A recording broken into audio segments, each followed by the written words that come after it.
अस्सलामुअलैकुम वरहमतुल्लाहि वबरकातुहू। Welcome to Rabia kitchen. आज मैं आप लोगों के लिए मज़ेदार से पिज़्ज़ा सॉस की रेसिपी लेके आई हूँ। आइए बनाना स्टार्ट करते हैं।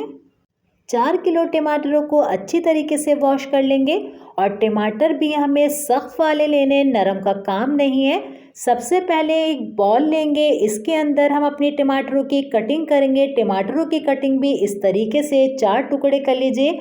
इसके छिलके उतारने की भी ज़रूरत नहीं है। रमज़ान शरीफ आ रहे हैं तो ये पिज़्ज़ा सॉस आपके बहुत सारी चीज़ों के अंदर काम आएगा। अगर आपको मैक्रोनी तैयार करनी है तो मैक्रोनी में भी डाल सकती हैं। सब की हमने इसकी कटिंग कर ली है। एक पूरी साबुत कली लहसुन के लिए है, आधा टुकड़ा अदरक का, ये भी हम इसी के अंदर टमाटर के अंदर डाल के हैंड मिक्सर से मिक्स कर लेंगे। अगर आपको हैंड मिक्सर से नहीं करना तो बिल्कुल मेरी तरह कर सकते हैं। मैंने जूसर लिया है। थोड़े थोड़े टमाटर इसके अंदर डालूंगी, साथ ही मैं इसके अंदर अदरक लहसुन भी डाल दूंगी। और ये इस तरीके से तो नहीं पीसा जाएगा, तो मैं थोड़ा थोड़ा पानी डाल के इसको पीसूंगी। तकरीबन पूरे टमाटर मुझे पीसने के अंदर 1.5 गिलास पानी का इस्तेमाल किया है और सारे टमाटरों को मैंने अच्छे से पीस लिया है। एक हम स्ट्रेटनर लेंगे। अगर आपके पास ऐसा स्ट्रेटनर नहीं है तो परेशान होने की ज़रूरत नहीं है। बिल्कुल आप मलमल का कपड़ा भी ले सकते हैं और इसको इस तरीके से छानेंगे तो टमाटरों के जो बीज होते हैं, टमाटरों की स्किन होती है, वो ये देखिए इस तरीके से इसी के अंदर रह जाएगी और बिल्कुल स्मूथ हमारी ये टमाटर प्यूरी बनकर तैयार हो जाएगी। ये पूरी 4 किलो के टमाटर की प्यूरी हमने बना ली है। अब हम एक कढ़ाई लेंगे, 1/4 कप इसके अंदर ऑयल डालेंगे। इसे अच्छा सा गर्म करने के बाद एक मैंने बड़े साइज़ का प्याज लिया है, वो हम इसके अंदर डालेंगे।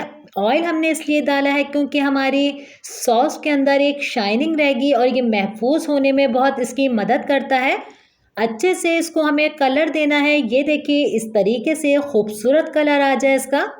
बिल्कुल मैंने आपको क्लोज करके दिखाया कि आपको आसानी हो जाए। जो हमने प्यूरी तैयार की थी, सारी प्यूरी हम इसके अंदर डालेंगे। अगर आपने मेरे चैनल को अभी तक लाइक नहीं किया तो जल्दी से लाइक कर दीजिए। ये बिल्कुल फ्री है, इसमें कोई पैसा नहीं लगता। और अगर आप मेरे चैनल पर नए हैं तो सब्सक्राइब करके बेल आइकन के बटन को भी क्लिक कर दीजिए। मैं आप लोगों के लिए ऐसे ही रमज़ान में मज़ेदार सी नई नई रेसिपी लेके आती रहूँगी। इसे हम 10 मिनट के लिए छोड़ देंगे। 10 मिनट के बाद ये देखिए इस तरीके से उबाल आ जाएगा इसके अंदर, तो दरमियानी इसकी आंच कर देंगे हम। दरमियानी आंच पे ये पकता रहेगा और इसके अंदर बहुत तेज़ी से बबल्स बनते हैं तो चूल्हे ख़राब हो जाते हैं, इसलिए हम इसको ढक दें तो ज़्यादा बेहतर होता है। इसलिए इसको हम ढक के पकाएंगे। 10 मिनट के बाद हम अपने सॉस का ढकना हटाएंगे।